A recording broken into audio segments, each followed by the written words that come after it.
How's your week going then? Listen, I wanted to share a few more ideas on the episode I did the other day about whether you should stay quiet or not, or whether you should start speaking up if the public narrative, if the general zeitgeist is against your organization. And I said at the time that I would give a few more examples of ways that perhaps you could approach this. And that's what I'm just going to do very quickly now. Well, like I was saying on Monday, you've got to view this as a bit by bit thing. This is not something you're going to be able to turn around straight away if the general zeitgeist, the general public opinion, is against what you're talking about. Now, so you've got to make that clear to your management or your CEO or even to yourself if you're running your own startup. You've got to be aware that you're not just going to turn this around overnight. Now, that doesn't mean you can't turn it around with a lot of work, but it's not just going to magically happen. It is about gradually changing opinions. So start small.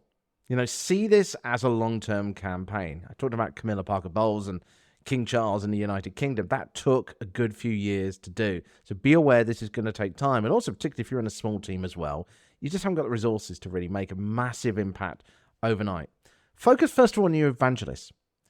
I talked about this before. I said about the fact that it's very easy to think of the public as being one organization, but actually the public now is split up into lots of different subsets because of the way that we consume media and we consume opinions from people. So let's say you're at a tax department in a government and you're trying to change the perception about it. So instead of trying to change the whole perception of what tax is about, identify who might support you. Who are going to be the people who do actually benefit from what you are doing? And then work with them, the warmer leads first of all, to try to win the hearts of those people who are easiest to win over. Why do they value what you do? How have you helped them in the past? Start to engage with them. Start to put out more things that they are naturally going to agree with. And then start trying to develop the comments around there. And what proactive outreach can you do as well? What stunts are there? What sort of experiences can you do? Can you take people inside your organization and share that on social media, showing them being happy inside your organization to give that social validation? Obviously you want to make sure that these are going to be the people who haven't got a history of being negative against you. You want to be checking out their feeds, because if they're coming inside, you want to make sure that they're not just putting out a whole bunch of negative stuff about you. But if you've got people that have shown in the past that they've benefited from what you're doing and the value of it, then this could be a great way of doing it. If you've got something that is fun to offer, this is a tactic that the showbiz press use all the time, whereby with showbiz journalists, what you do is you give them access to things, and then if they say something negative, you shut off that access. So if you've got something that you are offering, something which people want, then you have got a degree of control over whether they're going to give you a far fairer perspective on that or not. You look at like the travel vloggers out there now who get to do expensive trips. They can only go so far in their criticism. They can point out things that they would like to have seen better, but they can't just lay into you in a sort of uncontained rage. Then, as I say, focus on the narrative. Focus on the thing that you're being attacked over. We looked at that in the last episode about defining what it is that people are saying. And then you want to demonstrate that that is not the case. I've talked about this demonstrate, don't tell thing plenty of times before. Just like with the case of Camilla Parker Bowles and King Charles, you're starting to put out little snippets of news which are gradually building the narrative. You're not just trying to turn it overnight and say, oh, X is good, or this industry we're in is good, or you must buy this new product. We're talking about putting out the reasons, basically putting out the counter of what the current narrative is, or at least explaining it so that people can understand it better. So often people try to just put out some fluffy story, and I talked about this a couple of weeks ago, talking about how you can package good news stories, good fluffy stories, but giving them a negative wrapper. Have a listen back to that one if you didn't hear that one. Just like with segmenting your audience, think about the media that's out there. And just like talking about the way that the public is segmented now, think about the media as well. Are there, for example, podcasts in your space that take an intelligent approach to the topic you're being talked about?